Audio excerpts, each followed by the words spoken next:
ଆପଣ ଆପଣଙ୍କ ଜୀବନରେ ଯାହା କରିବାକୁ ଚାହୁଁଛନ୍ତି ତାହା କରିପାରୁନାହାନ୍ତି କି? ଆପଣଙ୍କର ଲକ୍ଷ୍ୟସ୍ଥଳରେ ଆପଣ ଠିକ୍ ଭାବରେ ପହଞ୍ଚି ପାରୁନାହାନ୍ତି କି?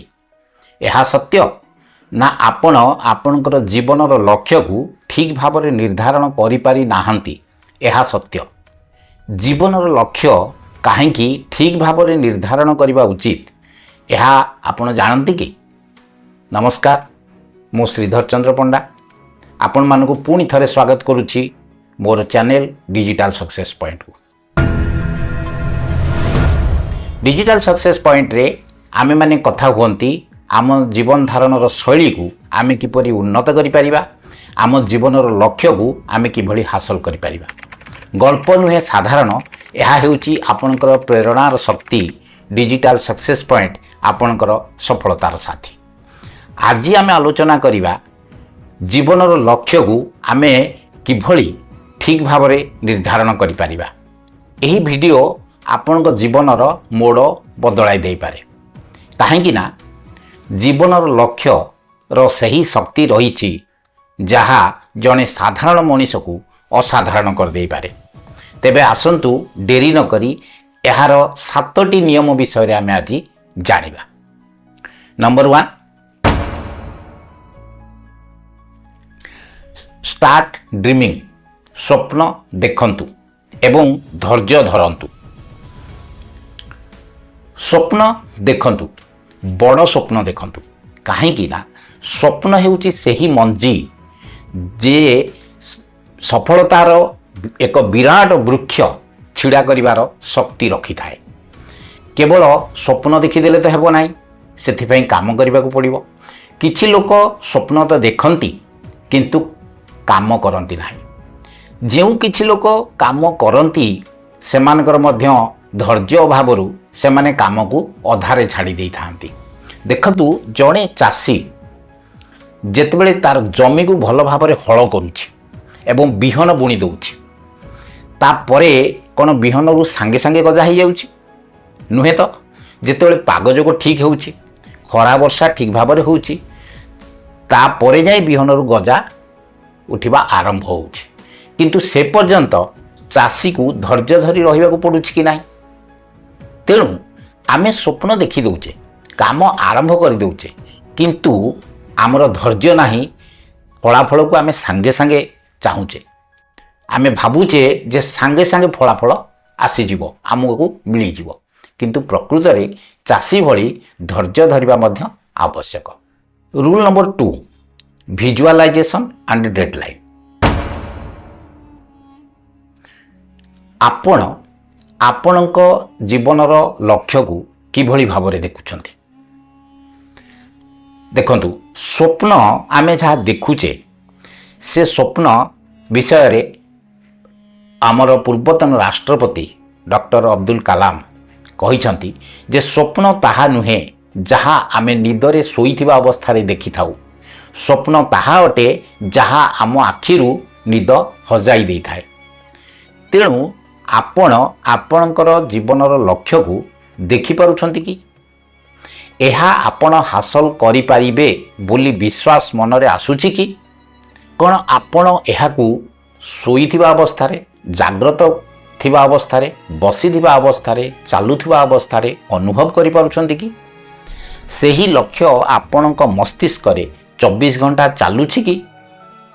ଯଦି ହଁ, ତେବେ ଏହା ଉପରେ ଆପଣ କାର୍ଯ୍ୟ ଆରମ୍ଭ କରିଦିଅନ୍ତୁ। କିନ୍ତୁ କାର୍ଯ୍ୟ କରୁଥିବା ସମୟରେ ଆପଣ ଆପଣଙ୍କର ଲକ୍ଷ୍ୟକୁ ହାସଲ କରିବା ନିମନ୍ତେ ଏକ ସମୟ ସୀମା ନିର୍ଦ୍ଧାରଣ କରନ୍ତୁ। ଯଦି ଆପଣ ସମୟ ସୀମା ନିର୍ଦ୍ଧାରଣ କରୁନାହାନ୍ତି, ତେବେ ଆପଣ ସେହି ଲକ୍ଷ୍ୟ ପଛରେ ଅନିର୍ଦ୍ଦିଷ୍ଟ କାଳ ପର୍ଯ୍ୟନ୍ତ ଦୌଡ଼ୁଥିବେ। କାରଣ ଆପଣଙ୍କ ପାଖରେ ଲକ୍ଷ୍ୟ ହାସଲ କରିବା ପାଇଁ କୌଣସି ସମୟ ସୀମା ନାହିଁ ବା ଡେଡଲାଇନ୍ ନାହିଁ। Rule number 3, target oriented. ଗୋଟିଏ ଶୁଖିଲା ପତ୍ର ନଦୀ ପାଣିରେ ଭାସୁଥିବାର ଆପଣ କେବେ ଦେଖିଛନ୍ତି କି? ପାଣିର ସୁଅ ଯୁଆଡ଼େ, ଶୁଖିଲା ପତ୍ରଟି ସିଆଡ଼େ। ଏହିଭଳି ଅନିର୍ଦ୍ଦିଷ୍ଟ ଦିଗରେ ସେ ଭାସି ଚାଲିଥାଏ। ଆପଣ ଆପଣଙ୍କର ଜୀବନର ଲକ୍ଷ୍ୟକୁ ଏହିଭଳି ହେବା ଉଚିତ ବୋଲି ଭାବୁଛନ୍ତି କି? ଦେଖନ୍ତୁ, ନଦୀର ସୁଅରେ ଗୋଟିଏ ଡଙ୍ଗା ଭାସି ଚାଲିଛି। ଡଙ୍ଗାରେ କେହି ନାବିକ ନାହାନ୍ତି। ତେବେ ଡଙ୍ଗାଟି କ'ଣ କୌଣସି ଏକ ଡଙ୍ଗା ଘାଟରେ ଲାଗିବ ବୋଲି କିଛି ଗ୍ୟାରେଣ୍ଟି ଅଛି? କୌଣସି ଅପନ୍ତରା ଜାଗାରେ ବି ଲାଗିଯାଇପାରେ। କିନ୍ତୁ ଯଦି ଆପଣ ଗୋଟିଏ ଧନୁରେ ଆପଣଙ୍କର ତୀରକୁ ଠିକ୍ ଭାବରେ ଯୋଡ଼ୁଛନ୍ତି ଏବଂ ଗୋଟିଏ ଲକ୍ଷ୍ୟ କରି ଆପଣ ତୀରକୁ ଛାଡ଼ୁଛନ୍ତି, ତେବେ ସେହି ତୀରଟି କେନ୍ଦ୍ରବିନ୍ଦୁରେ ଲାଗିଯାଇପାରେ। ତେଣୁ ଆପଣ ଚିନ୍ତା କରନ୍ତୁ ଯେ ଆପଣଙ୍କର ଲକ୍ଷ୍ୟ କିପରି ହେବା ଉଚିତ। Point number 4, no change in goals. ଆପଣ ଆପଣଙ୍କର ଲକ୍ଷ୍ୟକୁ ହାସଲ କରିବା ପାଇଁ ବର୍ଷ ବର୍ଷ ସମୟ ଲଗାଇ ଦେଉଛନ୍ତି। ଏହା ମଧ୍ୟ ଆପଣଙ୍କର ପ୍ରଥମ ଲକ୍ଷ୍ୟ ନୁହେଁ। ଏହା ଭିତରେ ଆପଣ କେତେଥର ଆପଣଙ୍କର ଲକ୍ଷ୍ୟକୁ ପରିବର୍ତ୍ତନ କରିଦେଲେଣି। ଯଦି ଏହା ଆପଣଙ୍କର ପ୍ରଥମ ଲକ୍ଷ୍ୟ ହୋଇଥାନ୍ତା, ତେବେ ଏହାକୁ ଆପଣ କେବେଠାରୁ ହାସଲ କରିସାରନ୍ତେଣି। ସବୁବେଳେ ଗୋଟିଏ ଲକ୍ଷ୍ୟ ସ୍ଥିର କରନ୍ତୁ ଓ ସେଥିପାଇଁ କାର୍ଯ୍ୟ କରନ୍ତୁ। ସଚିନ ତେନ୍ଦୁଲକର ଜଣେ କ୍ରିକେଟର ହେବେ ବୋଲି ଚିନ୍ତା କଲେ ଏବଂ ପ୍ରତିଦିନ ସେଥିପାଇଁ ଅଭ୍ୟାସ କଲେ। ଫଳରେ ସେ ଏ ଦୁନିଆର ଜଣେ ମହାନ କ୍ରିକେଟର ହୋଇପାରିଲେ। ନରେନ୍ଦ୍ର ମୋଦି ଏକ ଚା ବିକାଳି ହୋଇ ମଧ୍ୟ ଭାରତର ଆଜି ପ୍ରଧାନମନ୍ତ୍ରୀ ହୋଇପାରିଛନ୍ତି। ଧୀରୁଭାଇ ଅମ୍ବାନୀ ଗୋଟିଏ ପେଟ୍ରୋଲ ପମ୍ପରେ ତେଲ ପକାଉଥିବା ପିଲାରୁ ତେଲ କମ୍ପାନୀର ମାଲିକ ମଧ୍ୟ ହୋଇଗଲେ। ଏହିଭଳି ଶହ ଶହ ଉଦାହରଣ ଆପଣଙ୍କ ଆଖି ଆଗରେ ଅଛି। ସଫଳ ଲୋକମାନେ କେବେ ହେଲେ ତାଙ୍କର ଲକ୍ଷ୍ୟକୁ ପରିବର୍ତ୍ତନ କରନ୍ତି ନାହିଁ। ସେମାନେ ସବୁବେଳେ ଗୋଟିଏ ଲକ୍ଷ୍ୟରେ ହିଁ ସ୍ଥିର ରଖି କାର୍ଯ୍ୟ କରି ଚାଲନ୍ତି। ସଚିନ ତେନ୍ଦୁଲକର, ନରେନ୍ଦ୍ର ମୋଦି, ଧୀରୁଭାଇ ଅମ୍ବାନୀ ସେହି ଗୋଟିଏ ଲକ୍ଷ୍ୟକୁ ନେଇ କାର୍ଯ୍ୟ କରିଥିଲେ ଏବଂ ସଫଳ ମଧ୍ୟ ହୋଇଛନ୍ତି। Rule number 5, written goals. Harvard ୟୁନିଭର୍ସିଟିରେ ଏକ ସର୍ଭେ କରାଯାଇଥିଲା। ହାର୍ଭାର୍ଡ ୟୁନିଭର୍ସିଟିର MBA ଗ୍ରାଜୁଏଟ୍ ପିଲାମାନଙ୍କୁ ନେଇ ଏହି ସର୍ଭେଟି କରାଯାଇଥିଲା।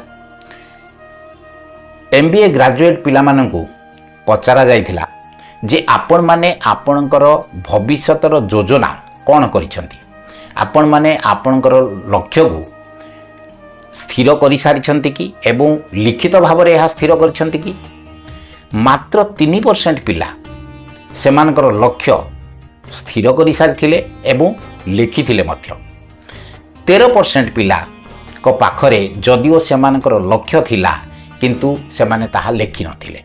ବାକି 84% ପିଲା କୌଣସି ଲକ୍ଷ୍ୟ ସ୍ଥିର କରିନଥିଲେ। 10 ବର୍ଷ ପରେ ସମାନ ସେହି ପିଲାମାନଙ୍କୁ ପୁଣି ଥରେ ଏକାଠି କରାଗଲା। ଆଶ୍ଚର୍ଯ୍ୟ ଫଳାଫଳ ଦେଖିବାକୁ ମିଳିଲା। ଯେଉଁ 3% ପିଲା ତାଙ୍କର ଲକ୍ଷ୍ୟକୁ ନିର୍ଦ୍ଦିଷ୍ଟ ଭାବରେ ସ୍ଥିର କରିଥିଲେ ଏବଂ ଲେଖିଥିଲେ, ସେମାନେ ବାକି 97% ପିଲାଙ୍କ ଠାରୁ 10 ଗୁଣ ଅଧିକା ରୋଜଗାର କରୁଥିଲେ। 13% ପିଲା ଯେଉଁମାନଙ୍କ ପାଖରେ ଲକ୍ଷ୍ୟ ତ ଥିଲା କିନ୍ତୁ ଲିଖିତ ଭାବରେ ନଥିଲା, ସେମାନେ ବାକି 84% ପିଲାଙ୍କ ଅପେକ୍ଷା 2 ଗୁଣ ଅଧିକା ରୋଜଗାର କରୁଥିଲେ। ତେଣୁ ଯଦି ଆପଣ ଜୀବନରେ ସଫଳ ହେବାକୁ ଚାହୁଁଛନ୍ତି, ତେବେ ନିଜକୁ ଏକ ପ୍ରଶ୍ନ ପଚାରନ୍ତୁ। ଆସନ୍ତା 10 ବର୍ଷ ପରେ ଆପଣ ନିଜକୁ କେଉଁ ଭାବରେ ଦେଖିବାକୁ ଚାହୁଁଛନ୍ତି? ଆପଣଙ୍କ ଲକ୍ଷ୍ୟ ସ୍ଥିର କରନ୍ତୁ ଏବଂ ଆଜି ହିଁ ଖାତାରେ ନିର୍ଦ୍ଦିଷ୍ଟ ଭାବରେ ତାକୁ ଲେଖନ୍ତୁ। Point number 6, specific direction. କଳ୍ପନା କରନ୍ତୁ ଆପଣ ଏକ ଗାଡ଼ି ଚଲାଇ ରାସ୍ତାରେ ଯାଉଛନ୍ତି। ରାସ୍ତା ସାରା କୁହୁଡ଼ିରେ ପୂର୍ଣ୍ଣ ହୋଇଯାଇଛି। ଚାରିଆଡ଼ କୁହୁଡ଼ି ଢାଙ୍କି ହୋଇଯାଇଛି। ଆପଣଙ୍କ ଗାଡ଼ି ବହୁତ ଦାମିକିଆ ଗାଡ଼ି ଅଛି, ଇଞ୍ଜିନ୍ ମଧ୍ୟ ବହୁତ ଶକ୍ତିଶାଳୀ। ଆପଣ ଚାହୁଁଛନ୍ତି ଗାଡ଼ିର ଗତି ବଢ଼ାଇବା ପାଇଁ, କିନ୍ତୁ ବଢ଼ାଇ ପାରୁନାହାନ୍ତି। କାରଣ କ'ଣ? ଆପଣଙ୍କୁ କିଛି ଦେଖାଯାଉ ନାହିଁ। କୁହୁଡ଼ି ରାସ୍ତାକୁ ପୁରା ଘୋଡ଼େଇକି ରଖିଛି। ଆପଣଙ୍କର ଲକ୍ଷ୍ୟହୀନ ଜୀବନ ମଧ୍ୟ ଏହିପରି। ଲକ୍ଷ୍ୟହୀନ ଜୀବନ ଏହିପରି କୁହୁଡ଼ି ଘେରା ରାସ୍ତା ପରି। ଯଦି ଆମକୁ ଆମର ଲକ୍ଷ୍ୟପଥ ପରିଷ୍କାର ଭାବରେ ଦେଖାଯାଉଥିବ, ତେବେ ହିଁ ଆମେ ଆମ ଲକ୍ଷ୍ୟସ୍ଥଳରେ ଠିକ୍ ଭାବରେ ପହଞ୍ଚି ପାରିବା। ଆମକୁ ଏହା ସହଜ ହୋଇଯିବ। ଦେଖନ୍ତୁ, ଜୀବନର ପ୍ରତ୍ୟେକ ଛୋଟ ଛୋଟ କ୍ଷେତ୍ରରେ ମଧ୍ୟ ଆମକୁ ଜଣାଥିବା ଦରକାର ଯେ ପ୍ରକୃତରେ ଆମେ କ'ଣ ଚାହୁଁଛେ। ଯଦି ଆମକୁ କେଉଁ ଆଡ଼େ ଯିବାର ଅଛି ତେବେ ଆମେ ଟିକେଟ୍ କାଉଣ୍ଟରକୁ ଯାଉଛେ ଏବଂ ସେଠାରେ ଆମକୁ କହିବାକୁ ପଡ଼ିବ ଆମେ କେଉଁ ଆଡ଼େ ଯିବା, କେଉଁ ଗାଡ଼ିରେ ଯିବା। ଯଦି ଆମେ କୌଣସି ରେଷ୍ଟୁରାଣ୍ଟକୁ ଖାଇବାକୁ ଯାଉଛେ ତେବେ ଆମକୁ ଅର୍ଡ଼ର କରିବାକୁ ପଡ଼ିବ ଯେ ଆମେ କ'ଣ ଖାଇବା। ଯଦି ଆମେ କୌଣସି କପଡ଼ା ଦୋକାନକୁ କିଛି କିଣିବା ପାଇଁ ଯାଉଛେ ତେବେ ଆମେ ଦୋକାନକୁ ପଶିଲା ପରେ ଦୋକାନୀ ଆମକୁ ପ୍ରଥମେ ପଚାରୁଛି କ'ଣ କିଣିବେ, କ'ଣ ନେବେ, କେତେ ରେଞ୍ଜର ନେବେ। ସେହି ଅନୁସାରେ ସେ ଆମକୁ କପଡ଼ା ଦେଖାଇଥାଏ। ଯଦି ଆମକୁ କୌଣସି ଏକ ଚିଠି ପଠାଇବାର ଅଛି ତେବେ ପ୍ରଥମେ ସେହି ଚିଠିରେ ଆମେ କେଉଁ ଜାଗାକୁ ଚିଠିଟି ପଠାଯିବ ସେହି ଠିକଣା ଲେଖିବା ଆବଶ୍ୟକ। ତେଣୁ ଛୋଟ ଛୋଟ କଥା ହେଲେ ମଧ୍ୟ ନିର୍ଦ୍ଦିଷ୍ଟ ଆମେ କ'ଣ ଚାହୁଁଛେ ତାହା ଜାଣିବା ଆବଶ୍ୟକ। ରାସ୍ତାରେ ଯାଉଥିବା ଜଣେ ବାଟୋଇ ଜଣେ ବ୍ୟକ୍ତିକୁ ପଚାରିଲେ ଏହି ରାସ୍ତା ମୋତେ କେଉଁ ଆଡ଼େ ନେଇଯିବ। ବ୍ୟକ୍ତି ଜଣକ ବାଟୋଇକୁ ପଚାରିଲେ ଆପଣ କେଉଁ ଆଡ଼େ ଯିବେ।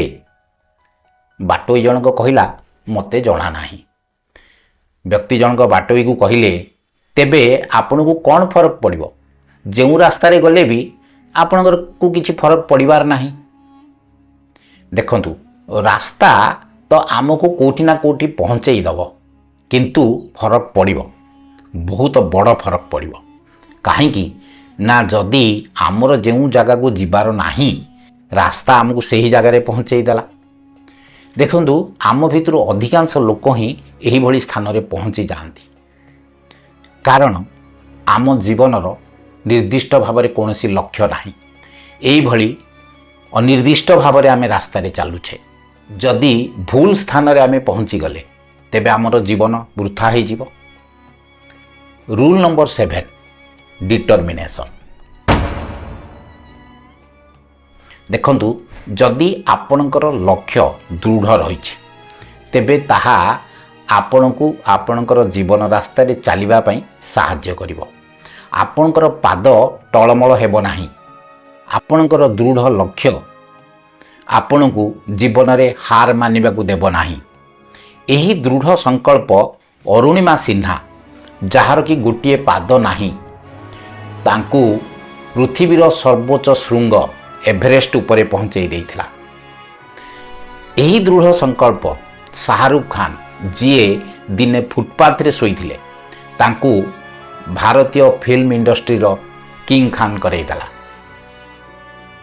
ଏହିପରି ଶହ ଶହ ଉଦାହରଣ ମଧ୍ୟ ଆପଣ ପାଇଯିବେ। ଗୋଟିଏ କରୁଣ ସତ୍ୟ କାହାଣୀ ଶୁଣନ୍ତୁ। ଜଣେ ସ୍ତ୍ରୀ ଲୋକ ଥିଲେ ଯାହାଙ୍କୁ କି ଏକ ଭୟଙ୍କର ରୋଗ ହେଲା। ଡାକ୍ତର ତାଙ୍କୁ କହିଲେ ଯେ ତୁମେ ଆଉ ମାତ୍ର କିଛି ମାସ ବଞ୍ଚିବ। ସ୍ତ୍ରୀ ଲୋକଙ୍କର ଗୋଟିଏ ଛୋଟ ପୁଅ ଥିଲା। ସେ ପୁଅକୁ ମାତ୍ର 2 ବର୍ଷ ବୟସ ହେଇଥିଲା। ବେମାର ପଡ଼ିବାର ଠିକ୍ 3 ମାସ ପରେ ତାଙ୍କର ସ୍ୱାମୀ ମଧ୍ୟ ଚାଲିଗଲେ। କିନ୍ତୁ ସ୍ତ୍ରୀ ଲୋକ ବୁଝିଲେ ଯେ ଜୀବନ ସହଜ ନୁହେଁ, ଏଥିପାଇଁ ସଂଘର୍ଷ କରିବାକୁ ପଡ଼ିବ। ଏହି କଥାଟି ସେ ବୁଝି ଯାଇଥିଲେ। ତେଣୁ ସେ ମନେ ମନେ ସ୍ଥିର କଲେ ଯେ ମୋ ପୁଅ କଲେଜରେ ଡିଗ୍ରୀ ପାସ୍ କରିବା ପୂର୍ବରୁ ମୁଁ ମରିବି ନାହିଁ। ଏହା ହିଁ ତାଙ୍କର ଲକ୍ଷ୍ୟ ହୋଇଗଲା। ସ୍ୱାମୀ ମରିଯିବା ପରେ ତାଙ୍କ ସ୍ୱାମୀଙ୍କର ଥିବା ଗୋଟିଏ ରେସନ ଦୋକାନକୁ ସେ ଚଲେଇଲେ ଏବଂ କଠିନ ପରିଶ୍ରମ କରିକି ସେଥିରୁ ରୋଜଗାର ମଧ୍ୟ କଲେ। ସେହି ପଇସାରେ ସେ ପିଲାକୁ ପାଠ ମଧ୍ୟ ପଢ଼େଇଲେ ଏବଂ ନିଜର ଚିକିତ୍ସା ମଧ୍ୟ ଜାରି ରଖିଲେ। କିଛି ଦିନ ପରେ ତାଙ୍କର ଅପରେସନ୍ ମଧ୍ୟ ହେଲା। ଡାକ୍ତର ପୁଣି କହିଲେ ଯେ ଆଉ ମାତ୍ର କିଛି ମାସ, ବାସ୍ ଆଉ କିଛି ମାସ। କିନ୍ତୁ ସ୍ତ୍ରୀ ଲୋକ ଜଣଙ୍କର ମନ ବହୁତ ଦୃଢ଼ ଥିଲା, ତାଙ୍କର ସଂକଳ୍ପ ଦୃଢ଼ ଥିଲା ଏବଂ ସେ ମନେ ମନେ ପୁରା ସ୍ଥିର କରିସାରିଥିଲେ ଯେ ମୋ ପୁଅ ଡିଗ୍ରୀ ପାସ୍ ନ କରିବା ପର୍ଯ୍ୟନ୍ତ ମୁଁ ମରିବି ନାହିଁ। ଏହିଭଳି ଭାବରେ ଦିନ ଗଡ଼ି ଚାଲିଲା। ପିଲାର ପାଠ ମଧ୍ୟ ପଢ଼ା ଚାଲିଲା। ସ୍ତ୍ରୀ ଲୋକଙ୍କର ମଧ୍ୟ ଟ୍ରିଟମେଣ୍ଟ ମଧ୍ୟ ଚାଲିଲା ଏବଂ ପ୍ରତ୍ୟେକ ଥର ଡାକ୍ତର ତାଙ୍କୁ କହୁଥାନ୍ତି ଯେ ବାସ୍ ଆଉ କିଛି ମାସ ପରେ ଆପଣଙ୍କର ଜୀବନ ଆଉ ରହିବନି, ଆପଣ ଚାଲିଯିବେ।